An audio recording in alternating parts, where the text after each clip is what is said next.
1987년 민주화 이후 대한민국은 다양한 정치 상황을 경험하였습니다. 과거 권위주의 정부에서는 가능하지 않았던 정권 교체도 이뤄냈습니다. 정당들의 지지가 여당에서 야당으로, 다시 야당에서 여당으로 교체되었습니다. 여당이 된 정당은 국정을 책임졌고 야당이 된 정당은 정부를 견제함으로 균형을 이루고자 하였습니다. 물론 교체된 정권의 여정이 순탄하지만은 않았으므로 물리적 충돌과 극단적 대립으로 국회가 공전하는 경우도 여러 차례 있었습니다. 또한 민주화 이후 우리는 7명의 대통령을 경험한 바 있습니다. 공정하고 민주적인 대통령도 있었지만 권위적이고 독단적인 이도 있었고 사리사욕을 꾀한 이도 있었습니다. 우리가 겪은 시대적인 상황도 다양했습니다. 국가 경제가 파탄 직전까지 가기도 했고 국민의 생명과 건강이 위협받는 위험한 상황도 있었습니다. 또한 북한과의 전쟁이 촉발될 수 있는 안보상 위태로운 상황을 겪기도 하였습니다. 하지만 분명하게 말씀드릴 수 있는 것은 민주화 이후 어느 대통령도 아무리 어려운 상황에 있었을지라도 자신의 약점을 돌파하기 위해 비상계엄을 선포하지는 않았습니다. 그것은 대통령이 비상계엄의 권력을 사용하는 순간 헌정체제는 중단되고 민주공화국은 붕괴되는 것이라는 사실을 알고 있었기 때문입니다. 영원히 성공하는 것이 불가능할 뿐만 아니라 성공하더라도 오히려 더 큰 문제, 즉 더 큰 권력의 탐욕으로 이어지고 역사적 죄악으로 끌려 들어가는 통로라는 것을 잘 알고 있었기 때문입니다.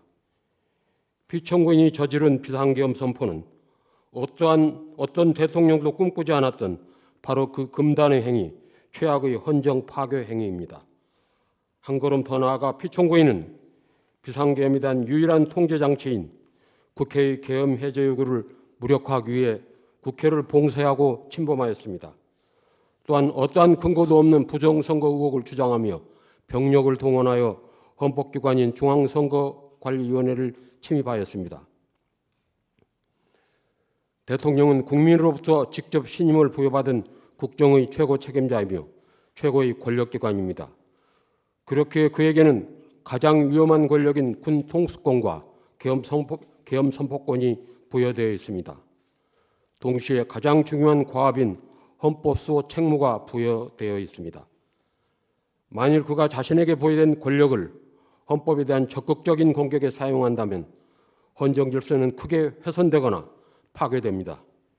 이것은 단순히 법치주의 원칙의 위반에 그치는 것이 아니라 민주주의 공동체 자체를 붕괴시키는 재앙이며 민주공화국에 대한 자해 행위입니다.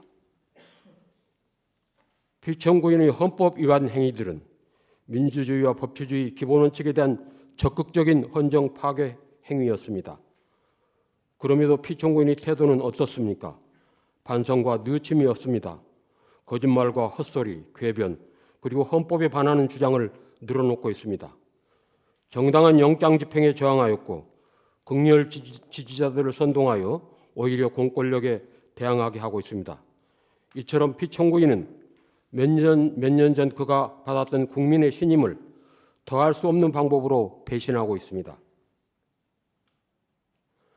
그래도 다행스러운 것은 대다수 우리 국민들에게 민주주의와 헌법의식이 몸과 마음에 배어 있다는 것입니다. 피청구인의 유연적인 12.3 비상계엄이 실패할 수밖에 없었던 것도 바로 시민들의 이러한 살아있는 민주의식 덕분입니다. 우리들은 이 자리를 빌려 감사드리고자 합니다. 비상계엄을 무산시켜야 한다. 계엄 해제 요구를 결의하는 국회를 방어해야 한다는 일념으로 한밤중에 뛰어나온 용감한 시민들에게 감사드립니다. 그리고 국민들에게 무력을 행사할 수 없다고 판단해서 상관의 명령에 소극적으로 저항한 지휘관과 장병들에게도 감사드립니다. 당신들이 있었기에 우리들의 일상을 유지할 수 있었으며 우리와 가족들의 생명과 자유를 지킬 수 있었습니다. 덕분에 우리는 알게 되었습니다. 우리들이 만들어낸 민주주의는 무모하고 무도한 대통령 한 사람이 뒤집을 수 있는 대상이 아니라는 것을, 그리고 대한민국에서 민주주의와 헌법 그리고 자유와 기본권은 단지 법이나 제도가 아니라 국민 모두가 내면화한 가치이며 양심이 되었다는 것을 말입니다. 피청구인을 지지하는 세력들은 헌법을 부정하고 민주주의와 법치주의를 조롱하고 있습니다. 법원과 헌법재판소 파괴를 선동하고 있습니다. 이 파괴를 선동하는 세력들이 인터넷과 광장을 어지럽히고 있습니다. 시끄러운 굉음으로 공동체의 신뢰와 가치를 혼란에 빠뜨리고 있습니다. 비상계엄 선포로 대한민국 공동체가 입은 상처는 깊고 위중합니다.